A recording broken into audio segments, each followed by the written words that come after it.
we're planting the seeds of a new culture, of a new kind of consciousness. And in gathering together and making a commitment to these ritual practices and making a commitment to this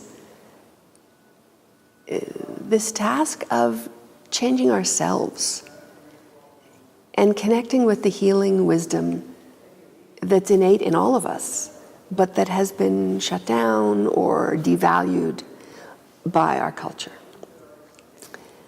As children, we come in knowing that everything's connected and that everyone is valuable and that everyone is beautiful and that we should treat each other well. But the cultural patterns we grow up in carve parts of those off us. And it's about really waking up those neural networks that teach us how to relate to the world again in this way of beauty and healing. And a lot of it is about learning to access non-ordinary senses. Western culture says there are 5, and if you can't measure them or count them, they don't really count. But in my understanding, most people have a much wider sense of how they receive information. Feelings and intuitions and dreams. And as children, we come in with all that capacity.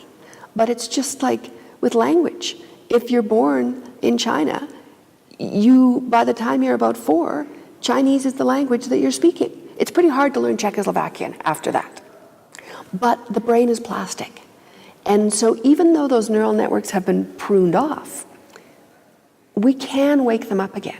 You can learn Czechoslovakian, right? And so we're trying to activate and find in ourselves those pathways and those ways of being in relationship and ways of being in communication with the living world that are in all of us but that have been shut down.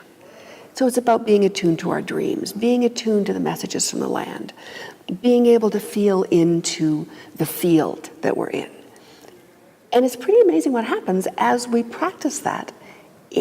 They really start to wake up and they grow, come back again. And that's the way we understand how to live as a healthy whole.